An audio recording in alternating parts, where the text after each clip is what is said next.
Welcome to Shadow of Truth, and today is Monday, April the 17th, 2017, and your hosts are Dave Kranzler from InvestmentResearchDynamics.com and Rory Hall from thedailycoin.org. How's it going today, Dave? Rory, we both have busy days ahead of us, so let's just cut to the chase and talk about how the military complex has taken over the White House. Well, all right, let's do that.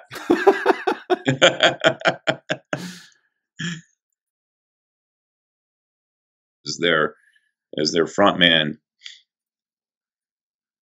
Well, it looks kind of like that they may sidestep Trump and kind of like the Bush-Cheney regime. Well, there was an article, in no less of a publication than the Wall Street Journal that was talking about how, the Trump administration has given the Pentagon a lot of leeway to do their own thing now. Nice. Like they weren't already in charge of the whole thing in the first place. Might as well make it official. Well, but Trump was fighting it. Trump was fighting it originally. He got in there and he tried to fight the deep state, and they won. He lost. Yeah, he did lose. That's for sure. And he's lost a lot of his base as well. A lot of his base support are now turning on him because they were duped. I don't know if they were duped. I think most of his support came from people who didn't want Hillary Clinton elected. I mean, obviously I didn't vote. I haven't voted since 1992 because voting doesn't matter. Whoever gets elected does the bidding of the billionaire elitist crowd. They don't do the bidding of the public. Right. So, I mean, look at Obamacare. Obamacare doesn't benefit the middle class. It benefits people who can't afford, who don't have any money, and needed free health care. And it benefits the big corporations behind the drugs and the hospital corporations. Yep. The medical industrial complex.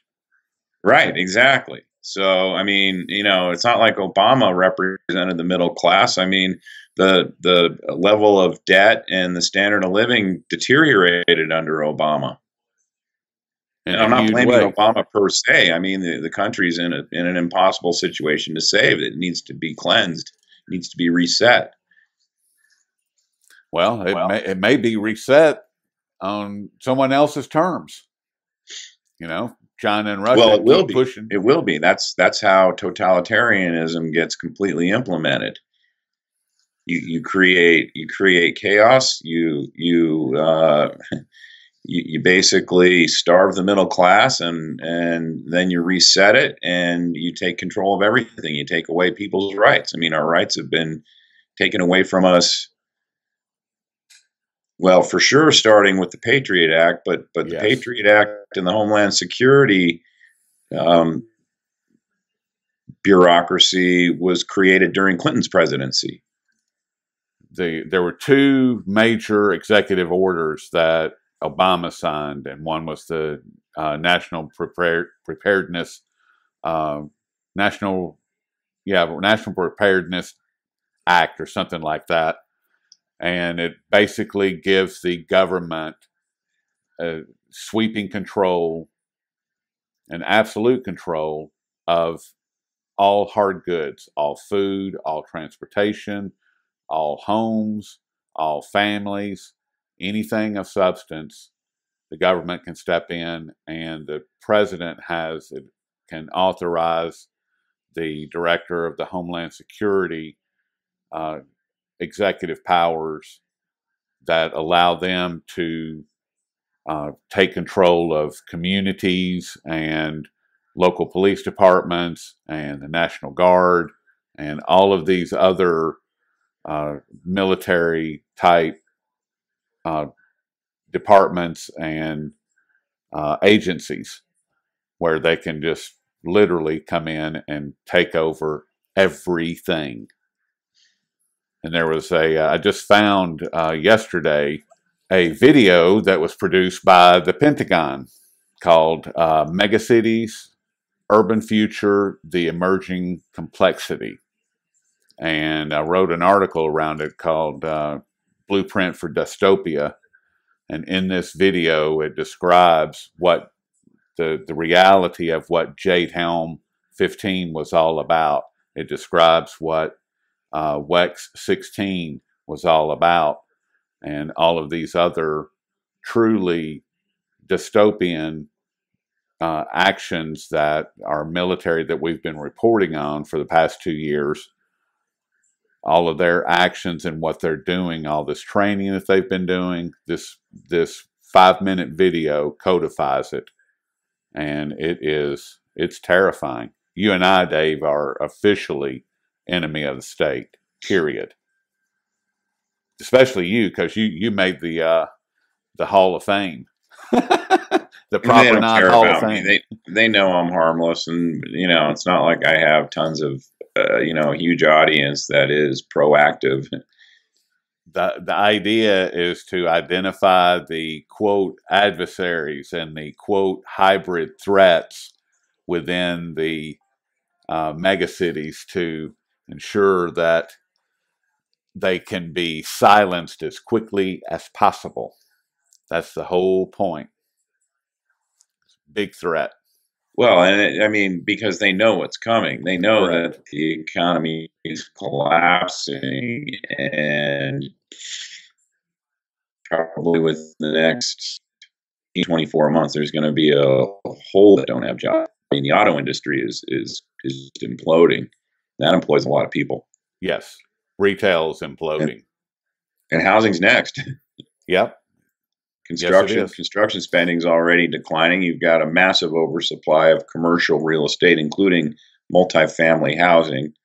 Massive oversupply. I mean, I was driving through areas of Denver last week, inadvertently, not on purpose. I wasn't going to do my usual boots on the ground due diligence of the real estate market, but I just randomly drove through this area to avoid a problem on one of the main highways, and it was like, oh my God, I couldn't believe all the new buildings that were being constructed. And this is in an environment where buildings, newer apartments are offering 1 to 2 months free and free parking just to get tenants. Well, I bet there's 8 cranes in downtown Nashville right now, today. Yeah, Denver's not unique in this. It's every city. And now you're starting to see the fallout from it in New York and Miami. And that's exactly how things started crumbling in the mid 2000s. Was New York and Miami were massively overbuilt, and real estate started, the rental market went, and then the resale market went. And I remember walking around New York City. It was in 2007. I was there to see I was there for 3 days visiting some friends and seeing a show at Radio City, Panic, as a matter of fact. Okay. And I just remember I couldn't believe it. Every neighborhood I walked around in, there were buildings that were half built, and they had stopped building them because there wasn't going to be any. They weren't going to be able to rent them out or sell them. No need to finish. Right. Take the money and run. That's right. And that's what I see happening here. I really do. I mean, I hope it doesn't, because what a blight on the community for however long it takes, and it could take a long time after this coming bubble burst. But yeah, that's what I see in our future here. Well, I think when this next collapse happens, and whatever you want to think about as being a reset, whenever that happens, it's I don't know that there's going to be a next time around like the last few times around when the Fed was able to dump money into the system and prevent collapse, which is what happened after the dot-com bubble burst. Greenspan put his foot on the accelerator and created the mortgage and housing bubble. Right. And then that collapsed. And Bernanke and now Yellen, they're putting their foot on the accelerator. And we basically have an everything bubble. Yes. And some of it's starting to crack. Yeah, and I read, it's been probably a year ago, but they were describing the next collapse, they started with the savings and loans back in the late 80s, and that was handled by Wall Street. And then Wall Street collapsed, and that was handled by the central banks. And then now what's going to happen with this latest nightmare is that the central banks are going to collapse, and that's where they're not sure what's going to happen from there. Well, they're either going to collapse or they're going to go into massive hyperinflation of money printing, which is probably what happens first before no one accepts paper money anymore. And that's probably why they're trying to put in the digital currency systems ahead of that. Right. So then they can control it. But yep. Yeah, the 80s, the S&L crisis was fueled by Drexel Burnham and the junk bond and the